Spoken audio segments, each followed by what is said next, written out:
Police station हद्दीमध्ये एक गोपनीय माहिती आधारित पोलीस नाईक प्रदीप चौधरी यांना भेटलेल्या गोपनीय माहिती आधारित एका माणसाला अटक करण्यात आले होते।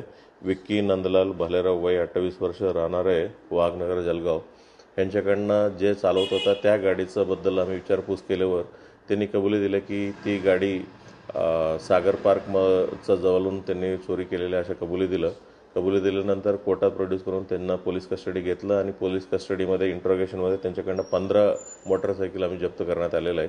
15 मोटरसायकलपैकी MIDC पोलीस स्टेशनमध्ये 2, जिल्हा पेठ पोलीस स्टेशनमध्ये 3, रामानंद पोलीस स्टेशनमध्ये हद्दीमधून 3, मोहाडी पोलीस स्टेशन धुलेमधून 1 असा 9 गुन्ह्याचं आतापर्यंत माहिती पडलेलं आहे। उरलेल्या 6 मोटरसायकलचं अजूनही आम्ही डिटेल काढतायत, हे कुठे चोरीचे गुन्हा दाखल आहेत का याविषयी माहिती काढतायत आणि सर्व जे जप्त झालेले मुद्देमालांचं किंमत आहे 7,50,000 रुपयाचं किमतीचा सर्व मोटरसायकल आम्ही जप्त करण्यात आलेले आहे। गुन्ह्यामधून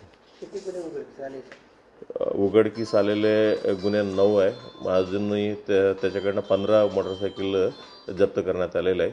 उरलेल्या 6 मोटरसायकल कुठे चोरीचा गुन्हा दाखल आहेत याच्याबद्दल शोध चालू आहे। त्याचा नंबर प्लेट दिसत नाही, चॅसिस आणि इंजिन नंबरमधून आम्हाला शोधावं लागेल। एकच आरोपींचा अरेस्ट करण्यात आलेला आहे। ही आरोपी देखील सराईत गुन्हेगार आहे आणि ह्याच्या विरोधात जळगाव जिल्हा आणि इतर शेजारी जिल्ह्यामधलं गुन्हा दाखल जुने